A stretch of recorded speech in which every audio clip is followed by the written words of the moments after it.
Resistenza. Grazie.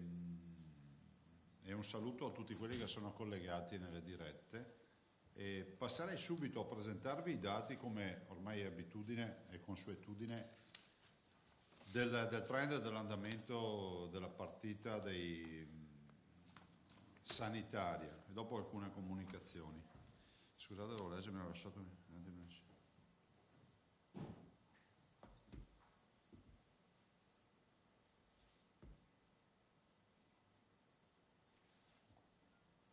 Allora, i tamponi sono 180.700. Considerate che ho parlato col professor Crisanti e mi diceva che pensa di andare a regime con la nuova macchina, che ricordo che abbiamo comprato noi una ventina di giorni fa e siamo gli unici in Italia ad averla, che ne fa 9.000 al giorno. Quindi la nostra capacità aumenterà sempre di più e ci stiamo attrezzando anche con la partita dei reagenti, perché la fase è molto semplice: tampone, quindi lo stecco, lo stick, il cotton fioc, chiamatelo come volete, in loco e quindi nel territorio, dopodiché viene processato in laboratorio. In laboratorio ha bisogno di un kit di reagenti e questi kit mancano, è vero problema a livello nazionale, aggiungerei anche a livello internazionale, perché comunque c'è quello che sembrava, come si può dire, un di cui di questa emergenza è diventato l'attore di questa emergenza, che è il tampone. Peraltro il tampone, ricordo che ad oggi rispetto a tutti gli altri sistemi di diagnostica, è l'unico sistema diagnostico che ci permette di fare anche in questo momento certificare la diagnosi. Quindi il tampone è quello che ti dice positivo o negativo. Gli altri sistemi, come ad esempio i kit rapidi, servono per le azioni di sanità pubblica per fare degli screening prima del tampone. E quindi noi stiamo andando avanti. Dicevo appunto al professor Crisanti stamattina che l'obiettivo potrebbe essere insomma i 20.000 tamponi al giorno a regime, mettendo in linea tutte le microbiologie. E questo anche in virtù del fatto che con le aperture, avete visto che il governo ipotizza un'apertura, non so se graduale o non graduale, magari poi rispondendo alle domande vi dico due idee, e ci sarà bisogno ovviamente ancora dei test, dei tamponi, delle mascherine, di tutta una serie di attività. Allora, dei tamponi vi ho detto, i nostri veneti che attualmente sono in isolamento sono 18.567.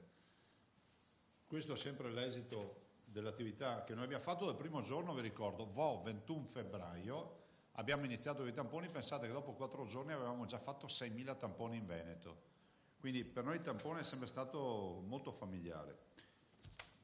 Ovviamente di questi 18.000, 13.421, vedete questo dato sta aumentando, 13.421 sono i cittadini che sono positivi tra i 18.000.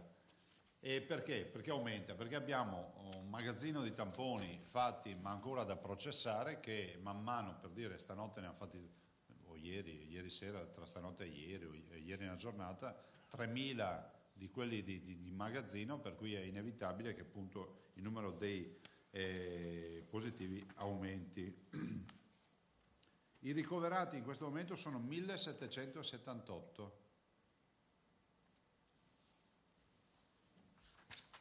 di cui 257 in terapia intensiva. Vi ricordate quando vi dico il modello matematico ci dice che la soglia importante per noi era il 300, 300 l'abbiamo superata in negativo, cioè siamo scesi sotto i 300, e questo ci permette assolutamente di essere assolutamente confidenti nel fatto che comunque una tendenza, un trend c'è ed è confermato.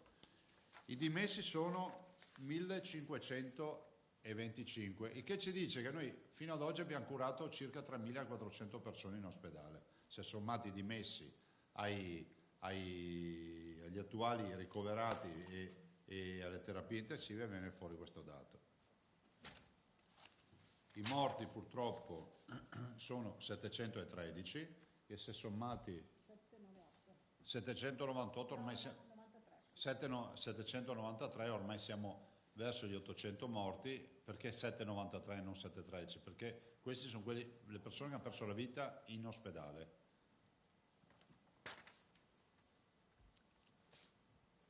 e gli altri che ci portano 7,93 ovviamente sono le case di riposo o altre strutture, insomma.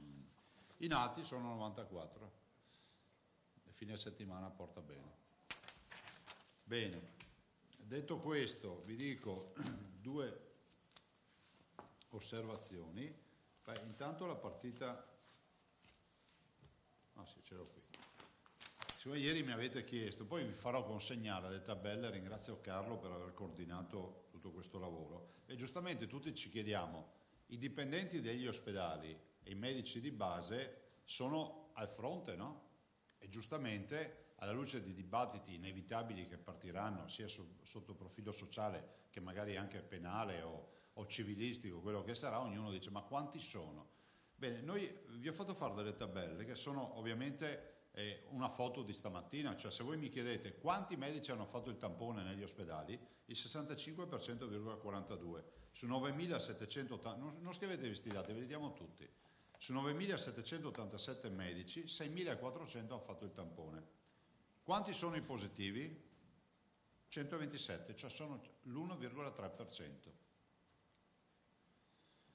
Che peraltro questo 1,3, 1,5, massimo 2 riprende un po' tutte le categorie e poi lo faremo anche un raffronto rispetto alle categorie sociali, a quella dei cittadini, vediamo anche di capire quanto si è discostato e questo è un dato che ci serve, no? Nel senso che mi sembra il dato, ecco, però immagino che nessuno di voi pensasse che ci sono solo l'1,3% di positivi.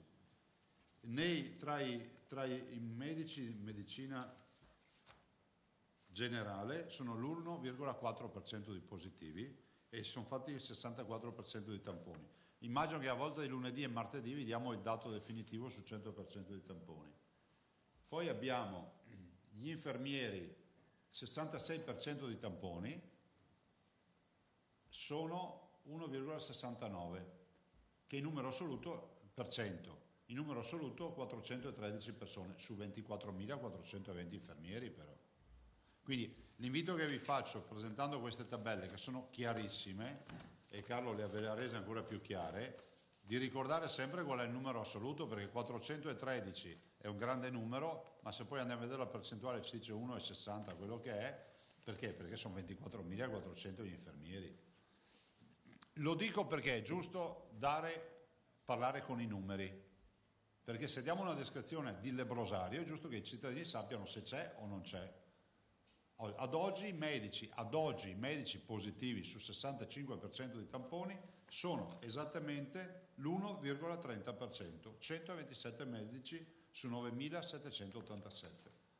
Non sto dicendo questo dato per giustificare nulla, me l'avete chiesto, e più di qualcuno di voi mi ha chiesto tabelle, ve le abbiamo fatte fare tra ieri sera, stanotte e stamattina. I dati noi ce li abbiamo tutti cartografati in maniera complicatissima, vi possiamo dire quanti si sono negativizzati, vi possiamo dire quanti sono tornati al lavoro da negativi, quanti abbiamo dovuto attendere a casa la quarantena per la negativa, abbiamo tutti i dati, però il numero assoluto sono su 9.787 ad oggi 127 positivi in totale.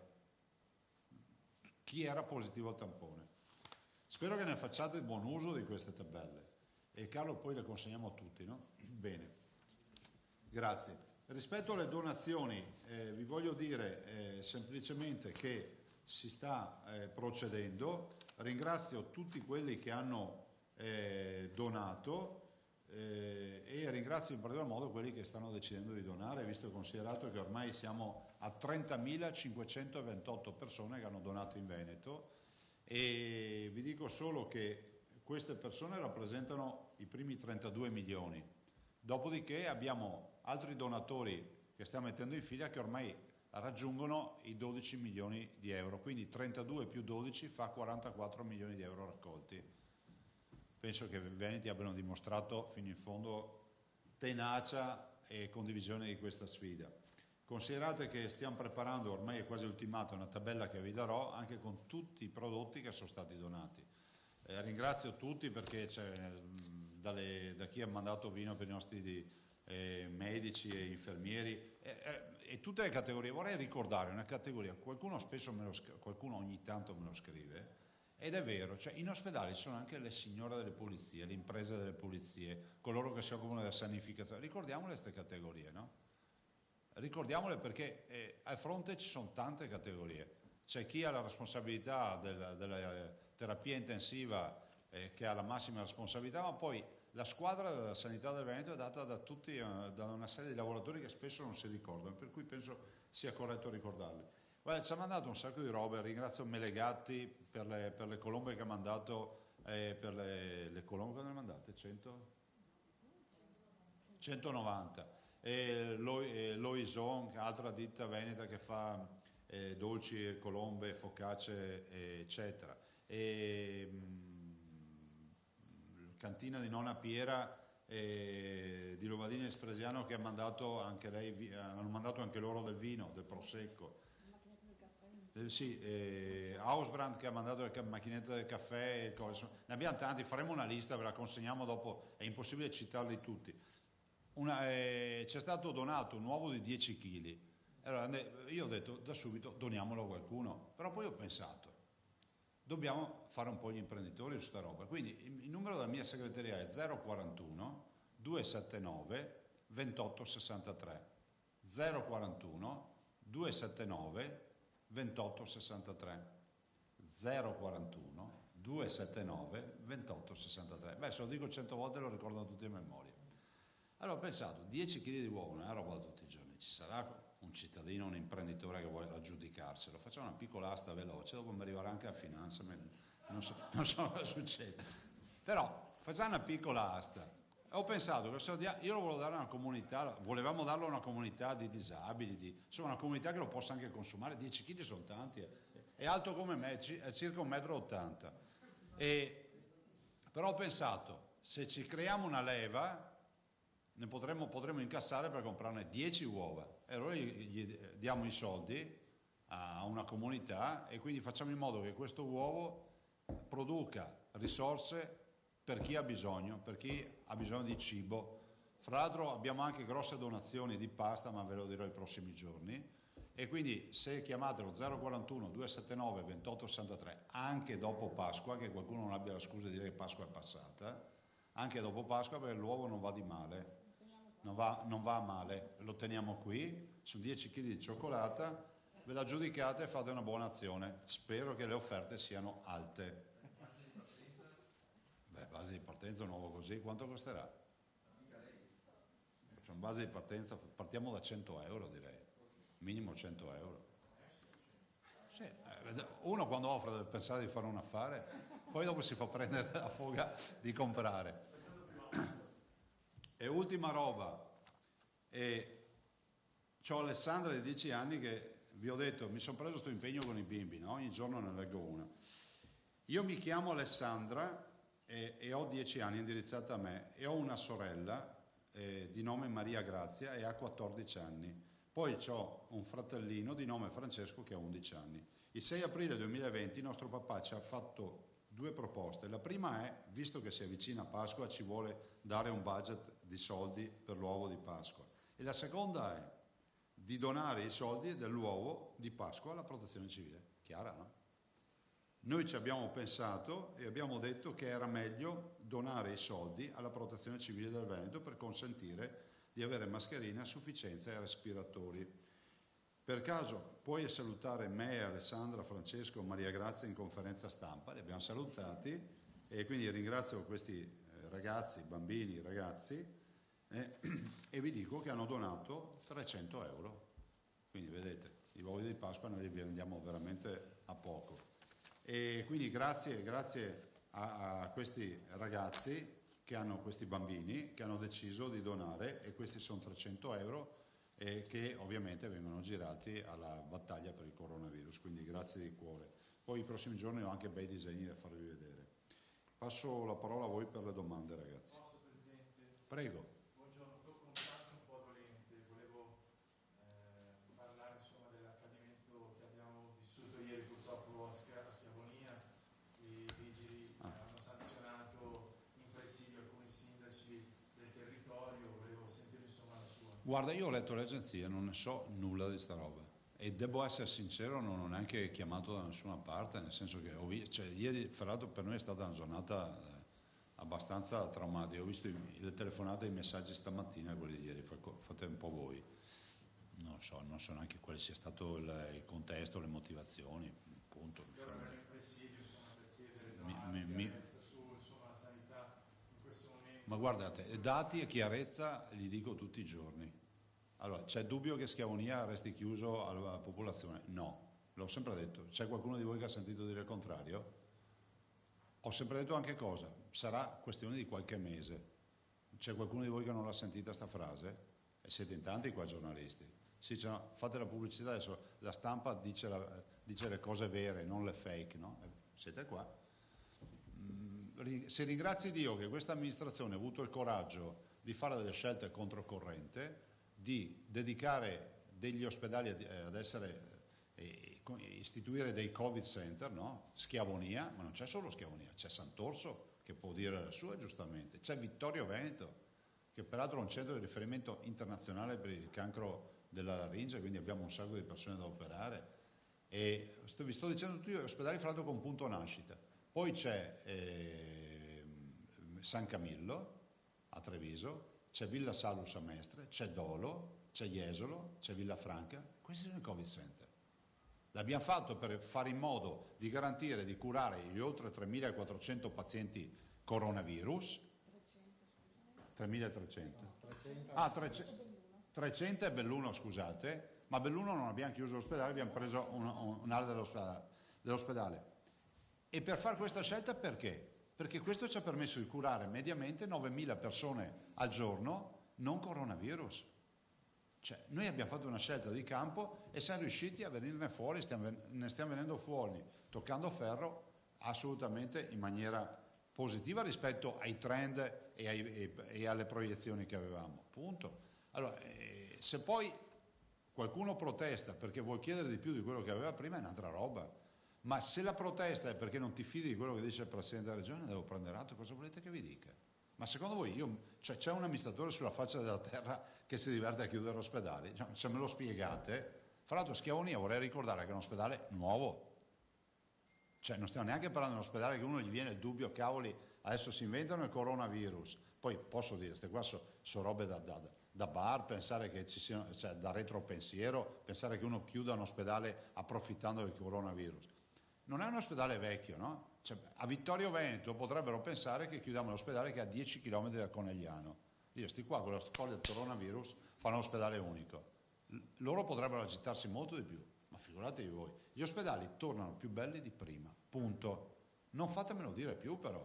Se dopo qualcuno vuole andare a protestare, siamo in un paese democratico, rispettando le leggi si può protestare. Ma io non entro, guardate, mi metto nei panni dei cittadini. Io non entro nella polemica, non ne voglio neanche sapere. Vedo che già altri lo fanno e punto. Abbiamo un ruolo istituzionale e è obbligo non entrare in polemiche come queste, soprattutto in questo motivo. Vedo che qualcun altro ha tempo di perdere per le polemiche, le faccia. Prego. Posso chiedere se sulle tabelle che dopo ci consegnate ci sono anche gli operatori delle case di riposo, per esempio, scorporati? Quelli ce li abbiamo a parte e ve li diamo martedì, perché sono 300 case di riposo, sono 60.000 tra lavoratori e ospiti. I segnali che avevate invece, diciamo, il contagio anche tra gli operatori era molto più alto. Sì, attenzione. Vi vogliamo dare un dato definito, l'assessore Lanzarin lo sta anche aggregando per percentuali. Perché? Perché è giusto che voi vi do questo primo spunto.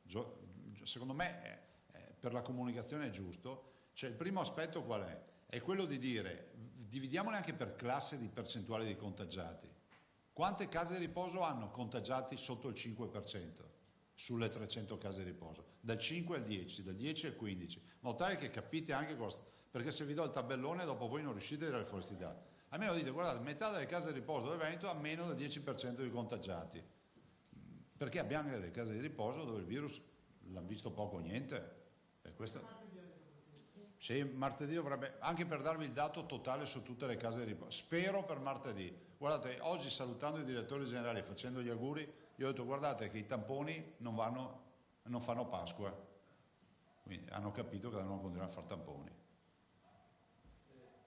Presidente, no, avevo anche una domanda molto direi dettagliata sul caso sollevato dal collega che mi arriva dal nostro collaboratore Cesaro, però non vorrei chiedere su di lei. Insomma, Prego. quindi, no, salto la parte della multa e quant'altro. Mi pare che ci sia la segnalazione però che arriva dal territorio legata al disagio dei cittadini che per farsi visitare devono probabilmente spostarsi 60-70 km. Mi pare che sia anche questa. Poi, No, 60-70 km no. questo è quanto dicono. Ma dai, scusa, c'è Rovigo a 23 km, c'è Padova che penso siano 27 km, cioè 60-70 km no, 60-70 km si attraversa una provincia e non è vero, punto. Quindi lei dice in ogni caso è una situazione. Ma è assolutamente un disagio. Tutta la Pedemontana e Vittorio Veneto non ha più l'ospedale. A Villafranca non c'è più un ospedale, a Sant'Orso non c'è più un ospedale.